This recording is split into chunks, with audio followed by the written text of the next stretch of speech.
You're watching MikHaven, and this is the Torchlight game analysis updated by Micaiah Stevens. First up, preconceived notions and general information known beforehand. Torchlight was a demo and downloaded from FilePlanet.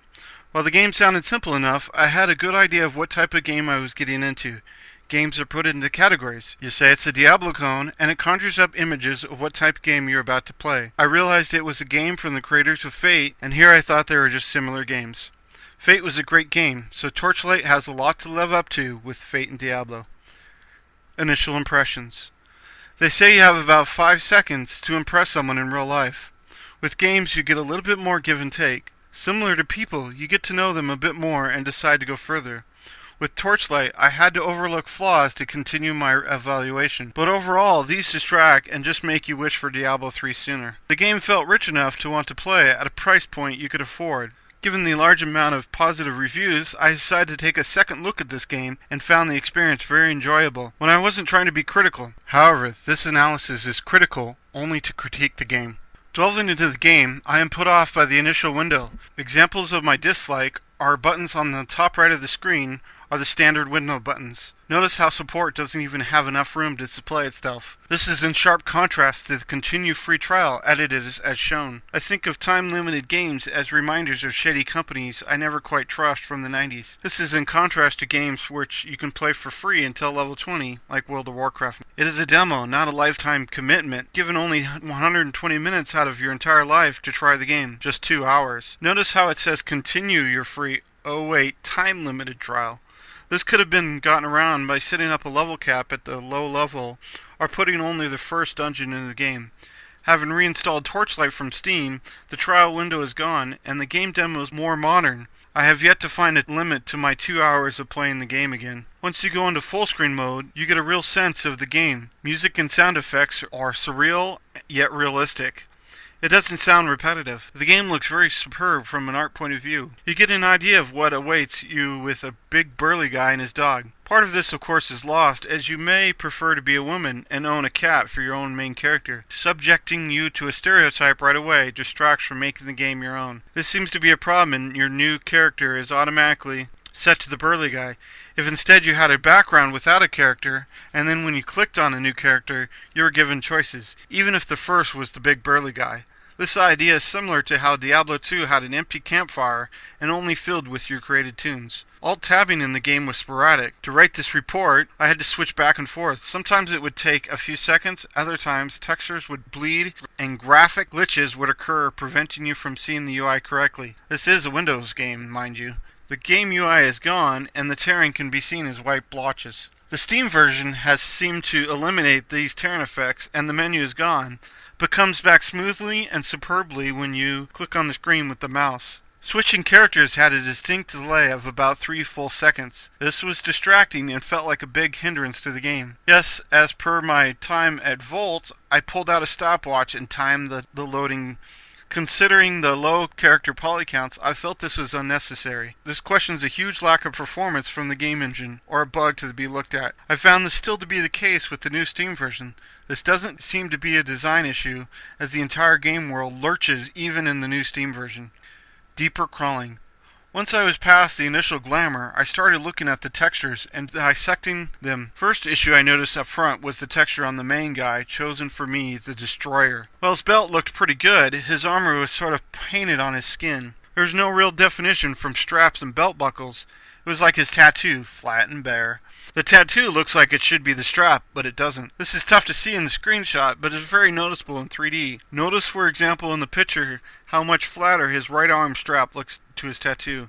Examine the top left shoulder, the top right shoulder, where the light is the most intense. My right, your left.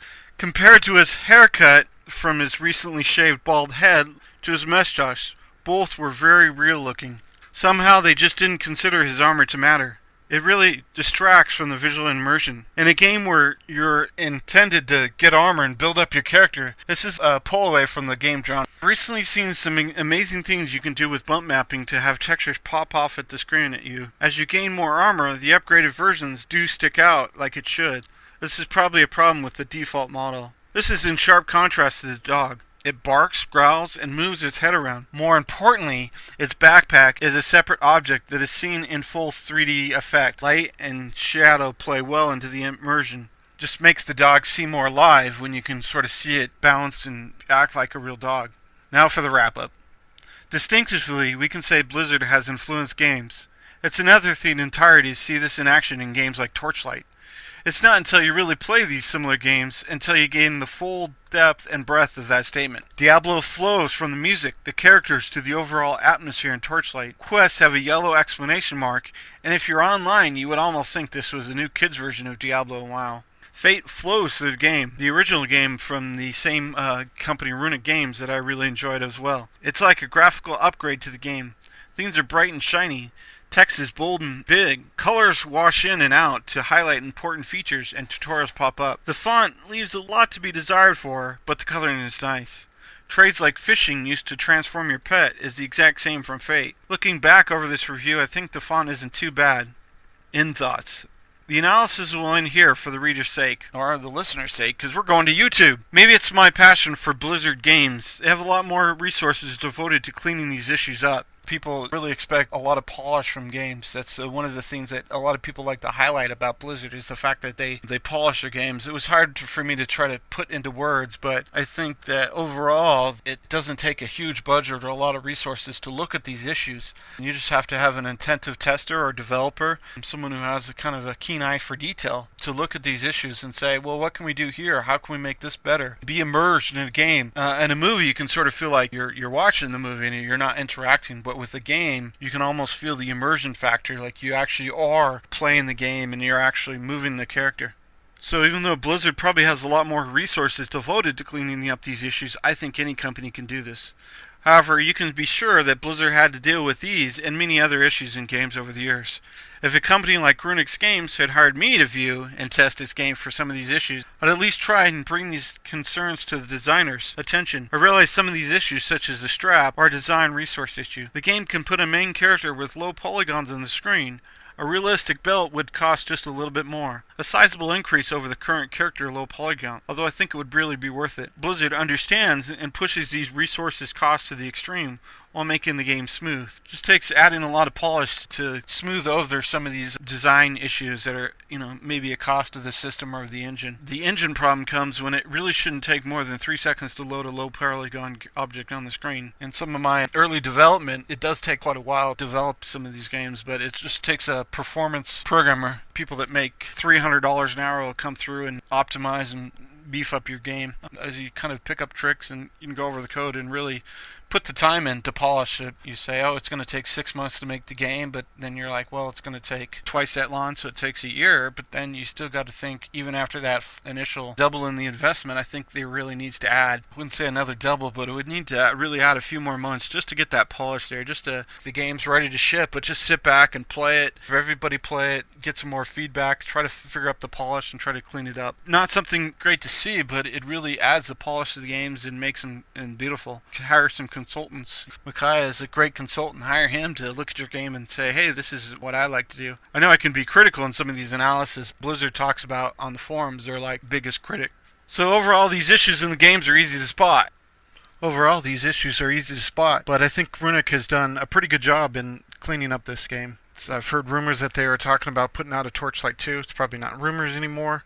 So hopefully they will look at some of these issues to take a little bit of time, add some more polish to their game. Now that they have a little bit more resources behind them, we expect a lot for them. So in retrospect, it would be a really great idea to pick up Torchlight. I have to offer a stunning review of the game because I think it's really exciting. Reading a lot of reviews and a lot of what other people say, they're excited about it too. So genre building for me to want to pick up some of these series and play the originals and kind of experience it before the second one comes out and put some effort into that, and then kind of, I would even go back so far as to say pick up Fate and try that game out. I haven't seen it on Steam, but maybe you can find it somewhere.